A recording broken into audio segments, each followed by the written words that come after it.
함께 묵상기도 드리심으로 예배를 시작합니다. 너희가 거듭난 것은 썩어질 씨로 된 것이 아니요 썩지 아니할 씨로 된 것이니 살아있고 항상 있는 하나님의 말씀으로 되었느니라. 우리를 불러 자녀 삼아 주신 하나님의 그 크신 사랑을 감사드립니다. 오늘도 살아있는 말씀으로 우리의 길을 인도하여 주시는 줄 믿습니다. 주님 주시는 그 놀라운 위로와 소망을 가지고 믿음으로 살아가게 하옵소서. 예수님의 이름으로 기도드립니다. 아멘. 베드로전서 2장 9절과 10절. 그러나 너희는 택하신 족속이요 왕 같은 제사장들이요 거룩한 나라요 그의 소유가 된 백성이니 이는 너희를 어두운 데서 불러내어 그의 귀한 빛에 들어가게 하신 이의 아름다운 덕을 선포하게 하려 하심이라. 너희가 전에는 백성이 아니더니 이제는 하나님의 백성이요 전에는 긍휼을 얻지 못하였더니 이제는 긍휼을 얻은 자니라. 내가 누구인지 또 우리가 이 땅에서 살아가면서 감당해야 될 사명은 무엇인지 그것을 본문 말씀이 명확하게 알려주십니다. 우리가 어떤 사람이라고 했습니까?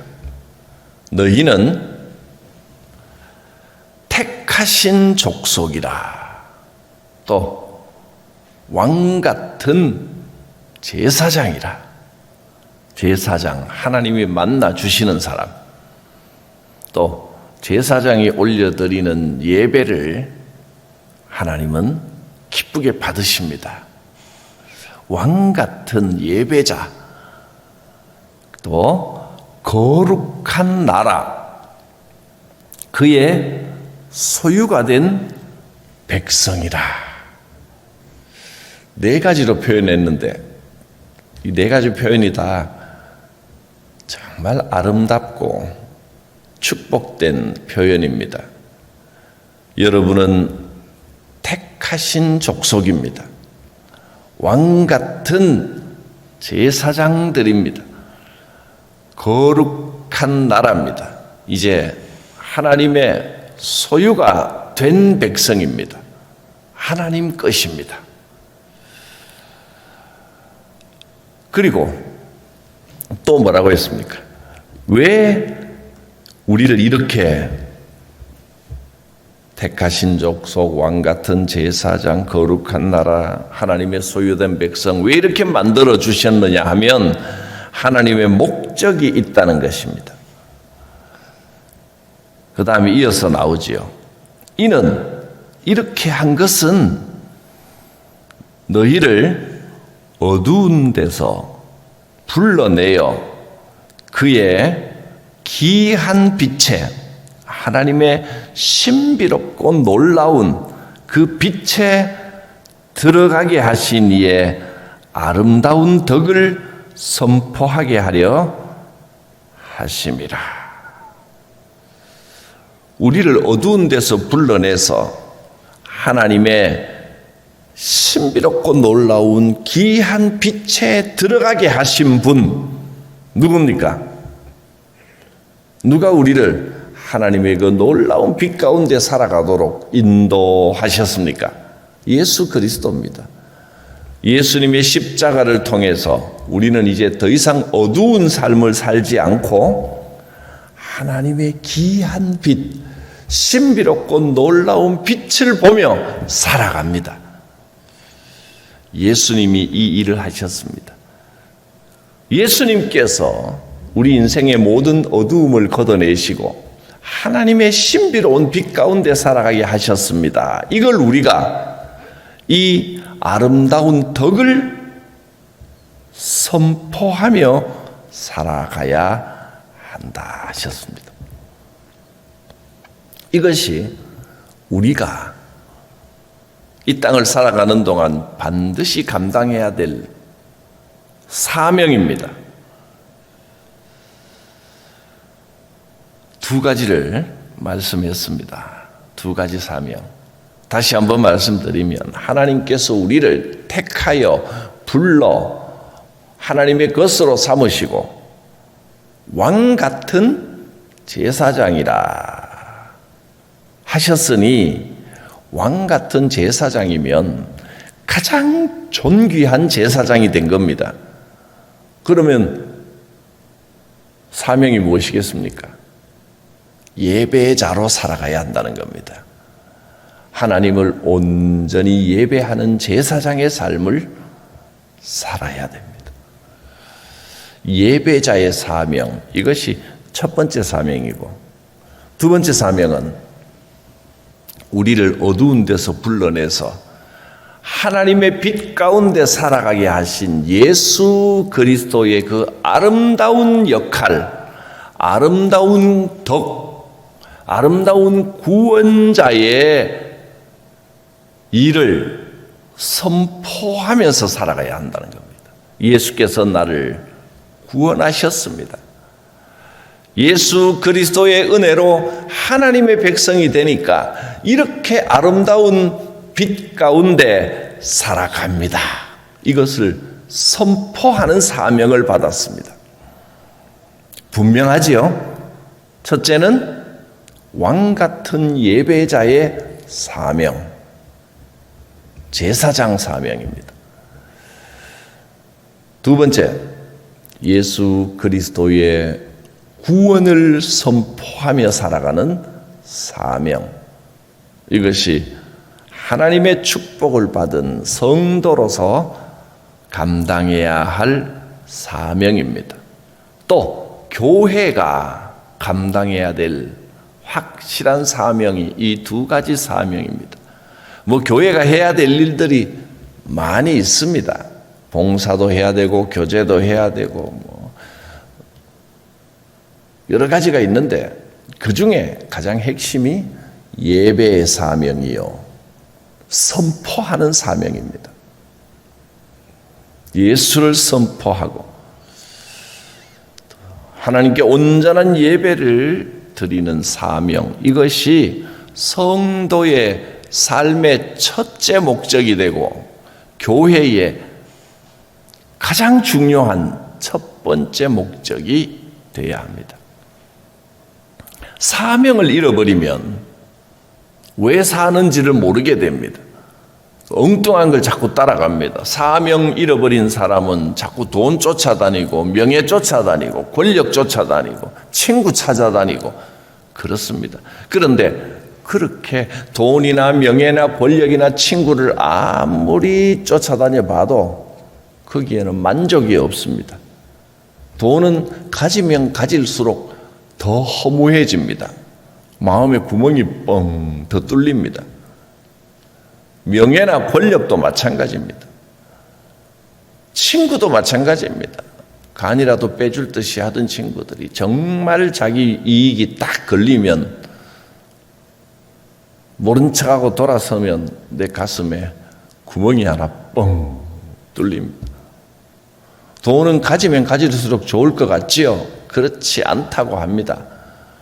너무 큰 덩어리로 더 많이 가지면 돈이 만족을 주지 못합니다. 마음이 뻥 뚫립니다. 없을 때는 조금만 더 가지면 좋겠다 싶은 마음이 당연히 있습니다. 그런데 진짜로 원 없이 가져보면 이 돈은 아무 의미가 없구나, 그걸 깨닫게 된답니다. 사명을 잊어버리면 인생의 의미를 잊어버리고 만족을 잊어버리고 살아갈 이유를 잃어버립니다. 그게 가장 불행한 인생입니다. 사명을 붙들어야 됩니다. 예배자의 사명, 전도자의 사명입니다.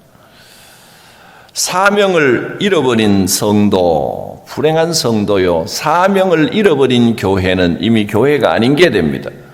교회가 사명을 잃어버리면 자꾸만 자기 자신을 목적으로 삼게 됩니다. 우리 인생의 목적은 사명입니다. 교회의 목적은 사명입니다. 사명을 잊어버리면 인생도 자기 자신이 목적이 돼서 자꾸 자기를 꾸밉니다. 몸에 치렁치렁 달고 다녀봐야 무겁기만 하지 그 무슨 의미가 있겠습니까?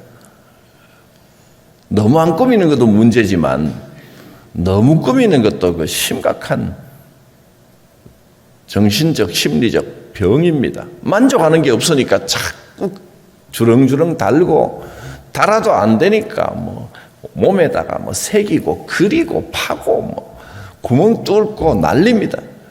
고치고 째고 뼈도 깎고 그렇습니다. 만족하지 못하기 때문에 그렇습니다. 인생의 사명을 잃어버리면 그렇게 됩니다. 교회도요, 사명을 잃어버리면 자기 자신이 목적이 됩니다. 사명을 잃어버린 교회는 떠들썩한 행사만 자꾸 합니다. 자기를 꾸미는 겁니다. 교회 건물만 화려하게 지어댑니다. 교인 수 많아지는 것만 자꾸 자랑하며 다니게 됩니다. 사명을 잃어버리기 때문입니다. 자기를 세우고 자기를 높이는 일에만 집중하게 됩니다. 그래서 교회를 자꾸 건축하고 화려하게 치장하는 데만 온 힘을 쏟는 교회는 사명을 잃어버린 교회입니다. 그런 교회 한번 눈여겨보면요, 예배를 잘 드린다고 찬양팀도 막 서고 휘황찬란하게 예배하는 것 같지만 그 화려함 속에 정말 하나님이 계실까를 한번 보면 알 수 있습니다. 예배를 겉으로만 화려하게 막 포장하고 행사를 떠들썩하게, 그게 인간의 행사가 되어버리게, 그런 행사만 자꾸 하면 사명을 잃어버립니다. 정말 하나님 앞에 올려드리는 진정한 예배가 되게 하는 것을 잃어버리고 떠들썩하게 행사를 꾸미는 거기만 집중하는 교회는 자꾸 교회 건물 아름답게 꾸미는 데만 신경 쓰고 엉뚱한 데만 자꾸 신경 쓰는 것을 보게 됩니다.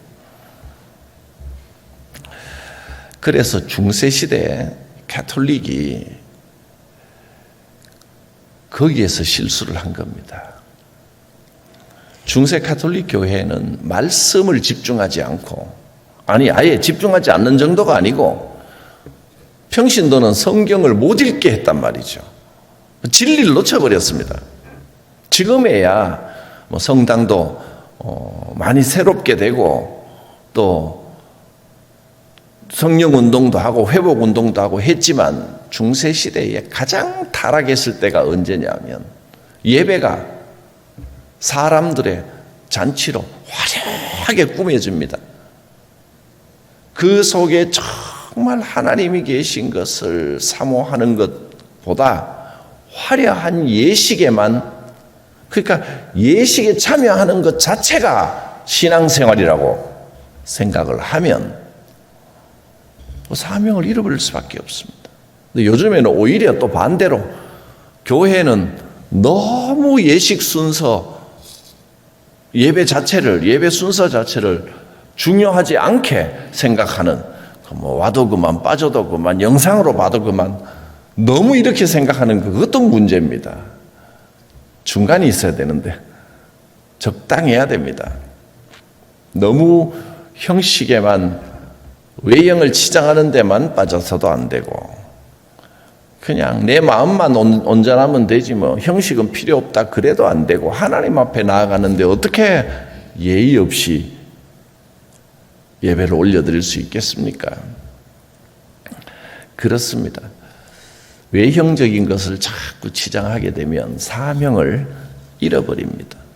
사명을 잃어버린 교회는 자기만 꾸밉니다. 사명을 잃어버린 성도는 직분 없고 사람들에게 인사받는 데만 자꾸 집중하게 됩니다. 교회가 이 땅에서 감당해야 할 첫 번째 사명은 왕 같은 제사장으로서 참된 예배를 드리는 사명입니다. 여러분, 예배에 감격이 생기면 저 마음과 영의 깊은 곳에서부터 만족이 옵니다. 온전한 예배를 드리고 예배의 은혜가 있고 감격이 있게 되면 자기 스스로 그 감격을 누려야 됩니다. 그러면요, 은혜가 영과 혼과 몸에 깊이 임합니다. 몸에 은혜가 임하면 어떻게 되겠습니까? 건강해지는 거지요. 몸의 병을 고치는 것은 하나님과 관계없고 의사만 한다. 따로다. 천만의 말씀입니다. 영과 혼과 몸은 다 연결되어 있습니다. 하나입니다. 그래서 영적으로 풍성해지면 정신도 마음도 건강해지고 몸도 면역력이 생기고 건강해집니다. 예배의 감격을 회복하시기 바랍니다. 그래서 우리 인생이 건강해져야 됩니다. 분명히 그런 역사가 있습니다. 또 교회도 자기 자신이 아니라 하나님을 향해야 됩니다. 교회와 성도는 스스로가 목적이 되면 안 됩니다. 하나님의 영광을 찬양하고 예배하는 것이 존재 목적이고 사명입니다. 하나님, 나를 통하여 영광 받으소서. 우리 교회를 통하여 영광 받으소서. 하나님께 영광 돌리는 최고의 방법은 예배입니다. 두 번째 사명은 세상을 향해 예수 그리스도의 아름다운 덕을, 예수께서 어떤 일을 하셨는지를 선포하는 것입니다. 예수님으로 인하여 나는 어두운 데서 이제는 하나님의 귀한 빛 가운데 살아갑니다. 귀하다는 말이, 귀라고 써놓으니까 좀 괴상한 것 같은 느낌이 드는데 그 말 그 자체는 귀하다는 것이 신비롭고 놀랍다 그런 뜻입니다. 하나님의 신비롭고 놀라운 이 빛 가운데 살아갑니다. 예수님 덕분입니다. 예수님이 이 놀라운 은혜, 하나님의 신비로운 은혜, 이 빛 가운데 살아가도록 우리를 인도해 주셨습니다. 이것을 자꾸 생각해야 됩니다, 여러분. 내 사명은 왕 같은 제사장, 예배의 사명이요, 하나님의 이 놀라운 빛 가운데 살아가게 하신 예수님을 자랑하는 것입니다. 한마디로 예배자의 사명, 전도자의 사명이 1번, 2번입니다. 그런데 전도를 어떻게 할까요? 요새는요, 사람들이 다 예수 이름 들어봤는데 예수라는 이름을 못 들어본 사람은 아마 대한민국에는 없을 겁니다. 근데 그 옛날처럼 예수 천당막이지요, 예수 천당막이지요, 이거 가지고는 전도가 아니라 그 전도에 역작용이 생깁니다. 예수를 믿었더니 내가 얼마나 행복하고 좋은지 간증을 가져야 전도자의 삶이 됩니다. 옛날 사람들이 뭐 아는 거 없고 보는 거 없을 때는 신비한 물건 가지고 오면, 난 처음 보는 물건을 보면 그게 무슨 품질이 좋든지 나쁘든지 간에 우와 신기하다 하고 달려오는데, 예수 이름을 아무도 못 들어봤을 때는 예수 천당만 외쳐도 그게 뭐냐고 와 신기하다 나 처음 들어본다 하고 오는데, 지금은 그런 시대가 아닙니다. 지금은요, 사람들이 웬만한 제품들은 다 경험해 봤기 때문에 품질이 좋아야 됩니다. 그 품질을 보여줘야 됩니다.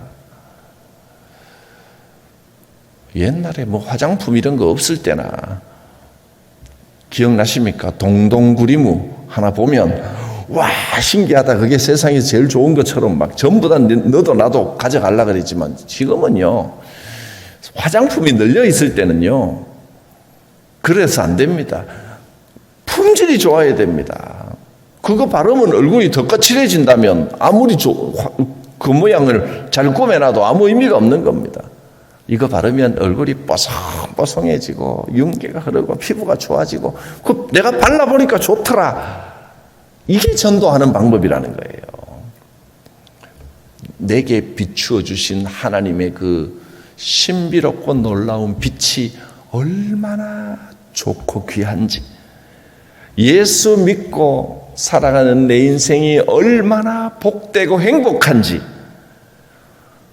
그 자랑거리 하나쯤은 가져야 전도를 하는 것이죠. 그것만 하면 됩니다.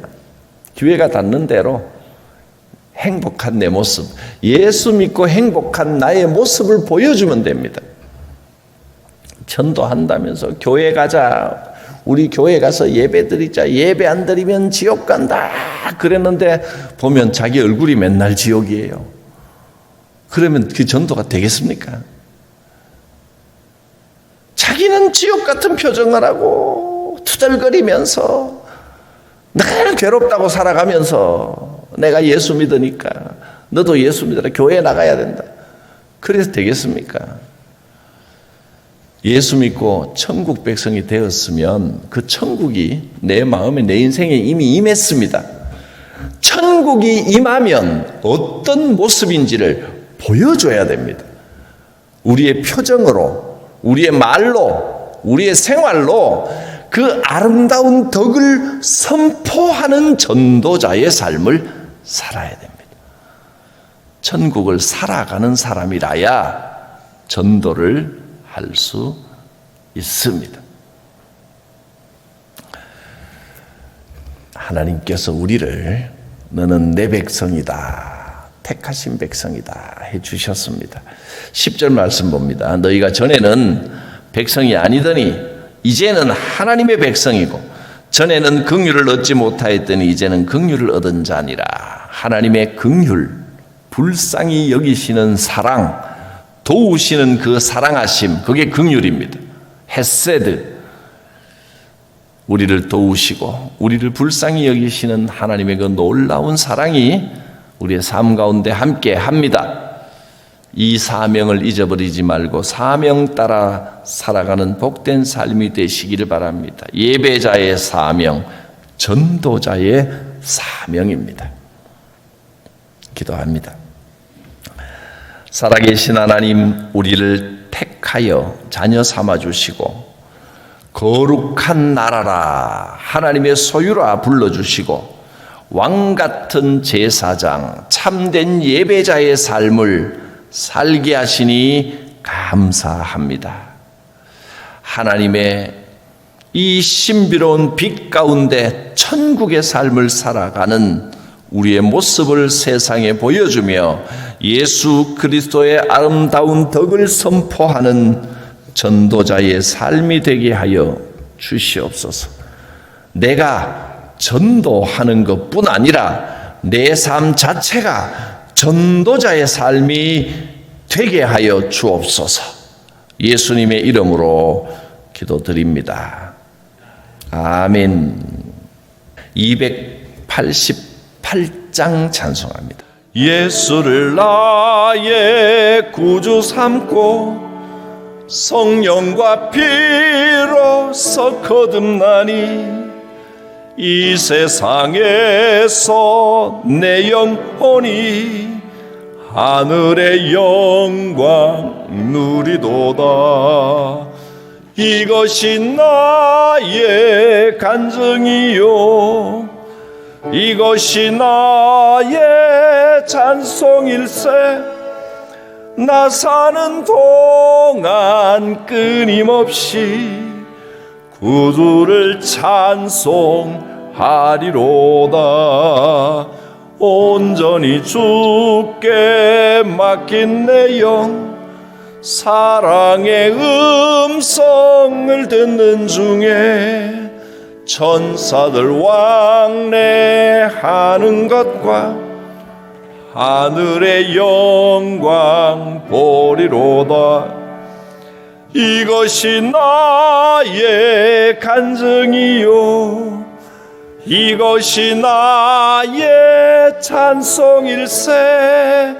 나 사는 동안 끊임없이 구주를 찬송하리로다. 주 안에 기쁨 누림으로 마음의 풍랑이 잔잔하니 세상과 나는 간 곳 없고 구속한 주만 보이도다. 이것이 나의 간증이요 이것이 나의 찬송일세. 나 사는 동안 끊임없이 구주를 찬송하리로다. 주님 가르치신 기도 함께 드립니다. 하늘에 계신 우리 아버지, 아버지의 이름을 거룩하게 하시며 아버지의 나라가 오게 하시며 아버지의 뜻이 하늘에서와 같이 땅에서도 이루어지게 하소서. 오늘 우리에게 일용할 양식을 주시고 우리가 우리에게 잘못한 사람을 용서해 준 것 같이 우리 죄를 용서해 주시고 우리를 시험에 빠지지 않게 하시고 악에서 구하소서. 나라와 권능과 영광이 영원히 아버지의 것입니다. 아멘. 주 성령께서 지금 이 시간도 우리의 마음을 감동하여 주시기를 원합니다. 주여 천국의 빛을 비춰주시옵소서. 주님 비추시는 소망의 빛, 위로의 빛 가운데 살아가게 하옵소서. 지금 기도할 때 주께서 우리의 영과 혼과 몸을 강건하게 하여 주실 것입니다. 주여 부르고 기도합니다. 주여